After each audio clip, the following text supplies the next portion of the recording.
ভাই নারায়ণগঞ্জ থেকে আসছি। না না ভাই না না না জি না জি না জি না জি না জি না আচ্ছা ভাই বলছি যে লোনের জন্য মানে 1 লাখ টাকা লোনে বলছি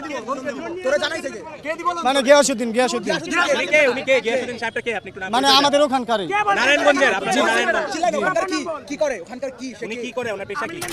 না তা তো বলতে পারেন আমলি নেতা নাকি বলতে পারেন না আপনি পরিচয় দিচ্ছেন তার পেশা আপনি বলতে পারবেন না।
আমরা ঝিনাইদহ জেলা থেকে আসছি। আমাদের থানা কালীগঞ্জ 1 নম্বর সুন্দরপুর দুর্গাপুর ইউনিয়ন।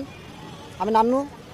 আমাদের বিনা সুদী লোনের জন্য আমাদের নিয়ে আসছে, আমরা এটা বুঝতে পারি নাই, যার কারণে আমরা এখন এসে আমরা ফেসে গেছি। এখন এছাড়া আমার কাছে আর ভাই কথা আর কিছু আসছে না ভাই, বুঝতে পারছেন। সকাল থেকে মনে করেন ভাই রাত্রিতে কিছু খাইনি ভাই এখন কিন্তু। কোয়ালিটি সম্পন্ন আন্তর্জাতিক মানের CMT 500W CSRM committed for better still. এক মহিলা আমার গ্রামে বিনা সুদী লোন দিচ্ছে 1 লাখ করে, কোনো সুদ নেবে না। সেইভাবে কিন্তু আমরা টাকা দিয়ে 1 টাকা করে গাড়ি ভাড়া দিয়ে আসছি। এখন এতে মানে ওখানে ছিলাম ওখানে নিয়ে চলে আসলাম। এইখানে সব আটকে দিলে যাই আর কি,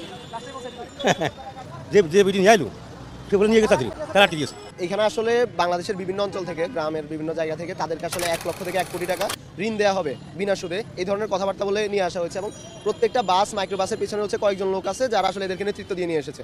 তো আমাদের কাছে কিছু ডকুমেন্ট আছে, ও তাদের হোয়াটসঅ্যাপ গ্রুপের বিভিন্ন চ্যাটগুলো আছে, যে তাদের কাছে নির্দেশনা ছিল যদি তারা বাসে করে এখানে ঢুকতে নাও পারে তাও যাতে তারা পায়ে হেঁটে চলে আসে। তো আসলে সাধারণ মানুষ হয়তো তারা রুট পর্যায়ে তারা জানতো না যে তারা এখানে কেন আসছে, কিন্তু যারা এখানে তাদেরকে আনছে তারা একটা বিশেষ উদ্দেশ্যে আনছে, যে দেশকে এখন অস্থিতিশীল করার জন্য, সরকারকে যাতে বেকায়দায় ফেলা যায় এই জন্য আসলে আনছে। আপনি যদি দেখেন যে বাংলাদেশের ঢাকার প্রবেশের বিভিন্ন জায়গাগুলোতে প্রায় 500-র বেশি বাস আটকানো হয়েছে, তার মানে হচ্ছে এখানে খুব বিশাল একটা বড় গণজমায়েতের পরিকল্পনা ছিল এবং সেটার আলোকে তারা হচ্ছে বেশ অস্থিতিশীল করার জন্য বেশ কিছু কাজ করতো। এবং এখানে যারা বাসগুলোতে ছিল তাদেরকে বিভিন্ন জনকে বিভিন্ন অঙ্কের টাকা দেওয়া হয়েছে এবং তাদেরকে কাউকে 500 টাকা, 2000 টাকা, 1000 টাকা এইভাবে করে অনেককে টাকা দেওয়া হয়েছে। এবং প্রত্যেক বাসগুলোর হচ্ছে এক একজন লিডার ছিল, 1-2 করে। এবং এখানে একটা বিষয় হচ্ছে অনেক বেশি পরিমাণে নারী উপস্থিতি ছিল এবং নারীদের মধ্যে থেকেও একটা বড় অংশ ছিল যারা এখানে নেতৃত্ব দিচ্ছে, যারা লিডে ছিল। তো আমাদের বিশ্বাস যে আসলে আমরা এখানে একটা জায়গা থেকে খুবই হতাশ যে বাংলাদেশের যে গোয়েন্দা সংস্থাগুলো আছে এবং পুলিশ প্রশাসন, আইন শৃঙ্খলা বাহিনী তারা আসলে ঠিকভাবে কাজ করছে না। কারণ এই বিষয়গুলো তো আসলে আমাদের রাস্তায় নামার কথা না। দেশে পুলিশ প্রশাসন থেকে শুরু করে গোয়েন্দা সংস্থাগুলো আছে, তারা কাজ করছে, তারপরেও কেন আসলে সাধারণ মানুষদেরকে, সাধারণ শিক্ষার্থীদেরকে রাস্তায় নামতে হবে? দেখুন, আমরা ওনাদের সাথে কথা বলে যতটুকু বুঝেছি সেটা হচ্ছে কি ওনাদেরকে মিস ইনফরমেশন দিয়ে এখানে আনা হয়েছে। আমরা যখন আমাদের রুট লেভেলে এলাকায় ছেলেপেলেকে কল করেছি, যে কিশোরগঞ্জে কল করেছি, কুমিল্লাতে কল করেছি, তখন আমরা আসলে বুঝতে পারলাম যে হ্যাঁ এলাকা থেকে কিছু মানুষ ঢাকার উদ্দেশ্যে এসেছে, কিন্তু কেন এসেছে এটা আর ওইখানে কেউই জানে না। ইভেন ওনাদের যে সব মহিলা পাঠাইছে যেন এখানে মানে একটা মিসক্রিয়েট হয় আর ওটা আমরা সামলাইতে না পারি। তো পরবর্তীতে আমরা লিডারগুলোকে রেখে পুলিশের কাছে হস্তান্তর করে বাকি গাড়িগুলো আমরা ছেড়ে দিয়েছি, আর ওদেরকে সুদবিহীন ঋণ দেওয়ার জন্য এখানে পাঠানো হয়েছে। এখন আমার কথা হলো 120 টাকায় আমরা আলু খাওয়া জাতি, আমরা আবার সুদ ছাড়া ঋণ দিব, এটা আসলে কতটুকু যৌক্তিক সেটা আমি বুঝতে পারতেছি না। আর ওই যে বললাম একটা ম্যাসাকার ক্রিয়েশনের জন্য, গণ অভ্যুত্থান করার জন্য, প্রতি বিপ্লব তৈরি করার জন্য এসব করা হচ্ছে, সেটা আমরা সফল হইতে দিব না।